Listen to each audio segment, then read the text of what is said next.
Hello friends, welcome back to my channel. आज हम लेकर आए हैं आपके लिए नया वीडियो। ठीक है, आई होप इस वीडियो के थ्रू आपको कुछ ना कुछ सीखने को ज़रूर मिलेगा। आज हम इस वीडियो के थ्रू हमें पता चलेगा that how we place the chest leads in electrocardiogram. ठीक है, सभी को पता होगा that what is ECG. ECG क्या होता है? ईसीजी दैट इज़ इलेक्ट्रोकार्डियोग्राम एक ऐसा मेथड है जिसके थ्रू हम क्या करते हैं, जो हमारा हार्ट होता है, हार्ट की इलेक्ट्रिकल एक्टिविटीज़ को हम मेजर करते हैं। ठीक है, देखते हैं अब हमारा जो चेस्ट लीड होता है, चेस्ट लीड्स कहाँ पे प्लेस की जाती है। ठीक है, इस चेस्ट लीड का प्लेसमेंट पढ़ने से पहले हमें पता होना चाहिए रिब का स्ट्रक्चर। ठीक है, जो हमारा रिब्स होती हैं। ठीक है, as you all know that what is the number of ribs, the ribs are 12 in pairs. ठीक है, अब रिब्स का पहले डायग्राम हमें थॉरो होना चाहिए। ठीक है, उसी के बाद हम ये जो चेस्ट लीड का प्लेसमेंट कर सकते हैं। तो देखिए, तो आइए अब हम देखेंगे रिब्स का स्ट्रक्चर सबसे पहले, उसी के बाद हम जो हमारे चेस्ट लीड्स होती हैं उसकी प्लेसमेंट को देख पाएंगे। ठीक है, अब देखिए सबसे पहले हमारा कैसे बनता है रिब्स का स्ट्रक्चर। ये क्या हमारा, दिस इज स्टर्नम। स्टर्नम का जो अपर पार्ट होता है, ठीक है, उसको हम क्या कहते हैं, मैन्यूब्रियम। ठीक है, अब देखिए रिब्स का स्ट्रक्चर मैं बना रही हूँ। सबसे पहले तो हमें पता होना चाहिए कितनी होती हैं, 12 इधर होती हैं, 12 इधर होती हैं। 12 that is in left side और 12 हमारी राइट साइड होती हैं। अब 12 में से क्या होता है, जो हमारी 7 जो रिब्स होती हैं वो हमारी क्या होती हैं, ट्रू रिब्स कही जाती हैं। और जो 8, 9, 10 जो रिब्स होती हैं वो हमारी फॉल्स रिब्स होती हैं। और 11 और 12 these are called as floating ribs. So देखिए अब 1, 2, 3, 4, 5, 6, 7, ये जो 7 जो हमें रिब्स दिखाई दे रही है इनको हम कहते हैं, these are known as true ribs. True ribs. ठीक है, अब ये कितनी हो गई, 1, 2, 3, 4, 5, 6, 7, ये हमारी ट्रू रिब्स थी। उसके बाद 8, 9, 10, 8, 9, 10 दीज आर फॉल्स रिब्स। ठीक है, फॉल्स रिब्स बोलते हैं इन्हें। हो गई, उसके बाद 2 आती है हमारी 11, 12, ये 2 होती है हमारी फ्लोटिंग रिब्स। ठीक है, अब इसी तरह हम राइट साइड बनाएंगे, ये हमारा है, सॉरी, अब इसी तरह हम लेफ्ट साइड बनाएंगे, इसको हम राइट साइड बोलेंगे, इसको हम बोलेंगे लेफ्ट साइड। ठीक है, अब देखिए कैसे बना रहे हैं, 1, 2, 3, 4, 5, 6, 7, 7 कितनी क्या होती हैं, ट्रू रिब्स होती हैं। 8, 9, 10 these are false ribs. 11, 12 these are floating ribs. ठीक है, तो अब हमें पता चल चुका है कि स्ट्रक्चर कैसा होता है। ठीक है, हमारे रिब्स का ये स्टर्नम है, स्टर्नम से ये रिब्स लगी हुई होती हैं। अब देखिए, अब हम ये भी पता होना चाहिए, जो हमारा ये जो रिब्स बनी हुई हैं, रिब्स, 2 रिब्स के बीच में जो स्पेस होता है उसको हम कहते हैं इंटरकोस्टल स्पेस। 2 रिब्स के बीच में जो स्पेस होता है उसे हम इंटरकोस्टल स्पेस कहते हैं। अब देखिए हमारे कितनी 12 पेयर्स रिब्स होती हैं। तो देखिए 1, 2 ये 2 रिब्स है ना, इन 2 रिब्स के बीच में जो स्पेस है उसको हम कहेंगे इंटरकोस्टल स्पेस। तो देखा जाए अगर एक साइड की अगर हम बात करें तो एक साइड में कितना इंटरकोस्टल स्पेस होता है, अगर माना जाए तो हमारा जो इंटरकोस्टल स्पेस होता है, ठीक है, 12 पेयर्स में कितना होता है, 11 होती है इंटरकोस्टल स्पेस। ठीक है, होता है वो 11 इन नंबर होता है। ठीक है, कैसे हो रहा है देखो, 1, 2, 3, 4, 5, 6, 7, 8, 9, 10। ठीक है, 10 एक इन दो फ्लोटिंग रिब्स के बीच में 11। ठीक है, 11 इन नंबर, जो इंटरकोस्टल स्पेस होता है वो 11 इन नंबर होता है। ठीक है, ये याद रखना। अब ये हमें स्ट्रक्चर पता चल चुका है, तो हम कैसे बताएंगे अब ये जो चेस्ट का लीड्स का प्लेसमेंट कैसे होता है। ठीक है, आइए अब हम पढ़ेंगे जो चेस्ट लीड्स होती हैं उनको कहाँ कहाँ पर प्लेस किया जाता है ड्यूरिंग ईसीजी। ठीक है, ईसीजी सभी को पता है what is ECG. ECG is a window through which we can see the heart. ठीक है, विंडो की तरह जो लीड्स होती हैं ईसीजी की, वो क्या करती हैं, विंडो की तरह काम करती हैं। तो आइए अब हम देखते हैं कि जो हमारा ईसीजी करते वक्त जब हम चेस्ट लीड्स का प्लेसमेंट कहाँ कहाँ पर करते हैं। ईसीजी सभी को पता है, ECG that is electrocardiogram, that by which we can see the electrical activity of our heart. ठीक है, होती हैं जो हमारी चेस्ट लीड्स होती हैं वो हमारी कितनी होती हैं, 6 होती हैं, V1, V2, V3, V4, V5 and V6। ठीक है, जो लीड होती हैं चेस्ट लीड्स, वो क्या काम करती हैं, एक ऐसी विंडो होती है। ठीक है, जो चेस्ट लीड्स होती हैं वो एक ऐसी विंडो होती हैं through which we can see the heart. तो देखिए अब हम कैसे प्लेस करेंगे हमारा चेस्ट लीड्स को। सबसे पहले कौन कौन सी होती हैं, V1, V2, V3, V4, V5, V6। ठीक है, 6 होती है ना। तो इसका कलर कोडिंग भी होता है। ठीक है, तो कलर कोडिंग के लिए देखिए जो V1 वाली जो लीड होती है, चेस्ट लीड होती है, वो हमारी क्या होती है, रेड कलर की होती है। ठीक है, और V2 होती है येलो। ठीक है, और जो हमारी V3 होती है वो होती है ग्रीन इन कलर, और जो V4 होता है वो होता है हमारा ब्लू।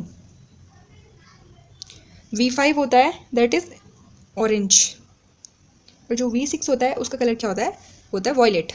ठीक है, तो ये हमारा कलर कोडिंग होता है चेस्ट लीड्स का, red, yellow, green, blue, orange, violet. ठीक है, तो अब हम इनको प्लेस करेंगे चेस्ट में। कैसे प्लेस किया जाता है, देखिए जो V1 है, V1 को हम कहाँ पर प्लेस करते हैं, ये याद रखना, जो सिर्फ V1 होता है, V1 ही एक ऐसा है जो कि हमारा राइट साइड में प्लेस किया जाता है। ठीक है। बाकी V2, V3, V4, V5, V6 ये हमारी लेफ़्ट साइड में प्लेस की जाती हैं, ठीक है। ये राइट है, ये लेफ़्ट पार्ट है, ठीक है। अब देखिए जो हमारा V1 है, ठीक है, V1 को हम प्लेस करेंगे। जो V1 होता है उसको हम राइट साइड में प्लेस करते हैं in the fourth intercostal space, 1 2 3 4। यहाँ पर हम क्या करेंगे, V1 को प्लेस करेंगे, ठीक है। V1 राइट साइड में फोर्थ इंटरकोस्टल स्पेस पे। अब बात आती है हमारी किसकी, V2 की, ठीक है। V2 को हम कहाँ पर प्लेस करते हैं, फोर्थ इंटरकोस्टल में स्पेस करते हैं, फोर्थ इंटरकोस्टल स्पेस पे प्लेस करते हैं, ठीक है। बट वो हमारा क्या होता है, लेफ्ट साइड में होता है V2। अब बात आती है हमारी V3 की। V3 को छोड़ दो अभी, ठीक है। अब हम सीधे हमारा V4 पे आते हैं। तो जो V4 है उसको हम कहाँ पर प्लेस करते हैं, जो हमारा V4 होता है उसको हम left side of the sternum at mid clavicular line on fifth intercostal space, ठीक है। फिफ्थ इंटरकोस्टल स्पेस है। हाँ, एक चीज़ इसमें मैं बताना भूल गई, जो हमारा स्टर्नम था, स्टर्नम के ऊपर दो हमारी क्या होती है, क्लेविकल होती हैं। क्लेविकल जिसको हम ब्यूटी बोन भी बोलते हैं, कॉलर बोन भी कहते हैं, ठीक है। दो क्लेविकल होते हैं हमारे। तो ये हमारा क्लेविकल का जो मिड पोर्शन है ना, ये मिड पोर्शन, ठीक है। 1 2 3 4 5 ये हमारा फिफ्थ इंटरकोस्टल स्पेस है, ठीक। हमारा V4 था उसको हम फिफ्थ इंटरकोस्टल स्पेस पे प्लेस करते हैं लेफ्ट साइड पे एट मिड क्लेविकुलर लाइन। ये क्लेविकल बोन है, ठीक है। क्लेविकल का जो मिड पार्ट है वहाँ पर हम प्लेस करेंगे इसको, ठीक है। 1 2 3 4 5 यहाँ पे हमने क्या प्लेस किया, V4, ठीक। समझ में आया। अब देखिए V2 यहाँ पे था फोर्थ इंटरकोस्टल स्पेस पे, और फिफ्थ इंटरकोस्टल पे एट मिड क्लेविकुलर लाइन हमने प्लेस किया V4 को। और जो V2 और V4 है इसके बीच में हम किसे प्लेस करते हैं, हम प्लेस करते हैं V3 को। समझ में आया, ठीक है। देखिए जो हमारा V1 था वो तो हमारा राइट साइड में प्लेस हो रहा था, सिर्फ V1 ही है जो राइट साइड में फोर्थ इंटरकोस्टल स्पेस पे प्लेस किया जाता है। और जो हमारा V2 था वो हमारा फोर्थ इंटरकोस्टल स्पेस पे ऑन द लेफ्ट साइड। और जो हमारा V3 था उसे हमने छोड़ दिया था, उसके बाद हमने डायरेक्ट हमारा V4 पे हम आए थे। तो हमने V4 को कहाँ पे प्लेस किया था, mid clavicular line. This is clavicle bone, clavicle का मिड पार्ट ये है। तो हमने डायरेक्ट इसको कहाँ पे प्लेस किया था, मिड क्लेविकुलर लाइन पे और फिफ्थ इंटरकोस्टल स्पेस पे। और V4 और V2 के बीच में हमने V3 को प्लेस कर दिया, ठीक है। समझ गए। अब हमारा V4 के बाद हमारा आता है V5, ठीक है। V5 को हम कहाँ पे प्लेस करते हैं, V5 भी हमारा फिफ्थ इंटरकोस्टल स्पेस पे आता है, लेफ्ट साइड पे आता है। बट ये आता है हमारा एंटीरियर एक्सिलरी लाइन पे, ठीक है। एक्सिला पता है हमें, अंडर आर्म्स बोलते हैं एक्सिला रीजन। जब हम एक्सिलरी रीजन से हम टेम्परेचर लेते हैं तो एक्सिला रीजन जो होता है अंडर आर्मपिट्स बोलते हैं, उसका जो हमारा क्या होता है, एंटीरियर पार्ट होता है। एक एंटीरियर पार्ट होता है और एक मिड पार्ट होता है। तो जो हमारा V5 होता है उसको हम एंटीरियर पार्ट पे प्लेस करते हैं। कौन से एंटीरियर पार्ट पे, दैट इज एक्सिलरी लाइन के, ठीक है। और फिफ्थ इंटरकोस्टल स्पेस पे प्लेस किया जाता है। ये फिफ्थ इंटरकोस्टल स्पेस है, ठीक है। ये तो क्लेविकल बोन हो गई। और जो हमारा एंटीरियर एक्सिला होता है हम उसे प्लेस करते हैं यहाँ पे, ठीक है, V5 को, ठीक। उसके बाद V6 आता है। V6 को हम कहाँ पे प्लेस करेंगे, V6 को भी हम फिफ्थ इंटरकोस्टल स्पेस पे ही प्लेस करते हैं। बट इसका जो रीजन होता है वो होता है हमारा mid axillary line on the left side, mid axillary line on the left side, ठीक है, in fifth intercostal space. V6 को भी हमने यहीं पे प्लेस कर लिया, ठीक है। देखिए जो हमारा फिफ्थ पे हम कौन कौन सी प्लेस करते हैं, फिफ्थ इंटरकोस्टल स्पेस पे एक तो हमने कौन सी प्लेस की, V4 प्लेस की, ठीक है। फिफ्थ इंटरकोस्टल स्पेस पे V5 भी प्लेस की हमने फिफ्थ इंटरकोस्टल स्पेस पे, और V6 भी हमने फिफ्थ इंटरकोस्टल स्पेस पे प्लेस करी। बट उसमें डिफरेंस ये था, बस रीजन का था, ठीक है। हमने V4 को कहाँ पे प्लेस किया था, V4 को हमने मिड क्लेविकुलर लाइन पे, ठीक है। ये mid clavicular line on the fifth intercostal space, ये V4 था। और जो हमारा V5 था, V5 को हमने कहाँ पे, फिफ्थ इंटरकोस्टल स्पेस पे रखा था। बट जो हमारा एक्सिला होता है, एक्सिला का एंटीरियर पार्ट पे हमने V5 को रखा था, ठीक है। और जो हमारा एक्सिला का मिड पोर्शन होता है उसको उस पर हमने कौन सा प्लेस किया था, फिफ्थ इंटरकोस्टल स्पेस पे V6 को, ठीक है। तो ऐसे हमने क्या किया, चेस्ट लीड्स का प्लेसमेंट किया ड्यूरिंग ECG। हाँ, एक चीज़ और बतानी भूल गई मैं, जो हमारा ECG होता है, ECG के दौरान जो हमारा एक कार्डियक जेली यूज़ की जाती है, ठीक है। उसमें NaCl होता है, बिकॉज NaCl जो होता है गुड कंडक्टर ऑफ इलेक्ट्रिसिटी, ठीक है। ECG जेली भी बोलते हैं उसे। तो इसी तरह से हमने क्या किया, चेस्ट लीड्स का प्लेसमेंट किया। आई होप आपको ये वीडियो में कुछ ना कुछ जानने को नया मिला होगा, ठीक है।